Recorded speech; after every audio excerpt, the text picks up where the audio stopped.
Border কাছাকাছি এসে ইফতার করতেছি। লোকেশন এটা হচ্ছে মানে ইন্ডিয়ার বর্ডার, বিএসএফ এর বর্ডার, এই জন্য ভাই ভালো লাগছে, ভাই ভালো লাগছে, খুব ভালো। আসসালামু আলাইকুম। রমজান মাস মানে সবাই মিলে একসাথে ইফতার করা, তাই আমরাও চলে যাচ্ছি আজকে ঠাকুরগাঁয়ের শেষ প্রান্তে, অর্থাৎ বাংলাদেশের শেষ প্রান্তে বর্ডার এলাকায় ইফতার করতে। এই তো আমরা কয়েকজন ভাই ব্রাদার মিলে ঠাকুরগাঁ থেকে চলে আসলাম বালিয়াডাঙ্গি, বালিয়াডাঙ্গা থেকে আসলাম নেকমরতে, এবার নেকমর থেকে চলে আসলাম আমরা জগদল বাজারে। আমরা যাচ্ছি ভাই ইফতার পার্টিতে। ইফতার পার্টি জি, কোথায় যাচ্ছি মারু? ইফতার পার্টিতে আপনি ছেলে মানুষ কিন্তু এখনো বন্ধু বান্ধব বা ছোট ভাই ভাই ব্রাদার সবার সাথে এখনো একটা নদীর পাড়ে বা খোলা মাঠে ইফতার করেননি, এটা কখনো সম্ভব না। আমি বরাবরই একটা কথা বলি, আমাদের ঠাকুরগাঁও ও ঠাকুরগাঁর উপজেলাগুলো এত নিরিবিলি ও কোলাহলবিহীন, এত সুন্দর, আপনারা না দেখলে কখনো বুঝতেই পারবেন না। যাই হোক, গ্রামের সুন্দরতম রাস্তা দেখতে দেখতে আমরা আমাদের গন্তব্যস্থলে চলে আসলাম, আর এই হলো আমাদের গন্তব্যস্থল। আর ওই যে দেখছেন, এটা হচ্ছে ইন্ডিয়ার বর্ডার।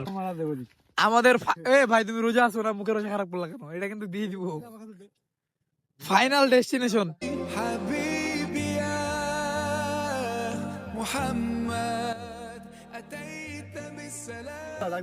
কে আছে ভাই? কে ম্যাডাম? তোমার নদীর পাড়ে ইফতার করতে আসে সবাই, মানে মোটামুটি সব বন্ধু বান্ধব মিলে আসে, আমিও আসি। তবে আমি রেফার করব যে যেখানে আসবেন তার আশেপাশে যদি মসজিদ আর মাদ্রাসা বা কোনো কিছু না থাকে, তাহলে এইভাবে ইফতার করার কোনো মানেই হয় না। কারণ আমাদের মুসলমানদের জন্য রোজা যেমন ফরজ ইবাদত, তেমনি নামাজও ফরজ ইবাদত। তো একটা রোজার জন্য আমরা আবার একটা নামাজ যেন না মিস হয়ে যায়। এই দেখা যায় আমরা দূরে কোথাও ইফতার করতে যাই, কিন্তু আমাদের ফরজ নামাজই পড়া হয় না। যাই হোক, সবাই ভালো থাকবেন, সুস্থ থাকবেন। এই ছিল আজকের ভিডিও। তারপর আমরা সুন্দর দৃশ্য দেখতে দেখতে বাসার দিকে রওনা দিয়ে দিলাম।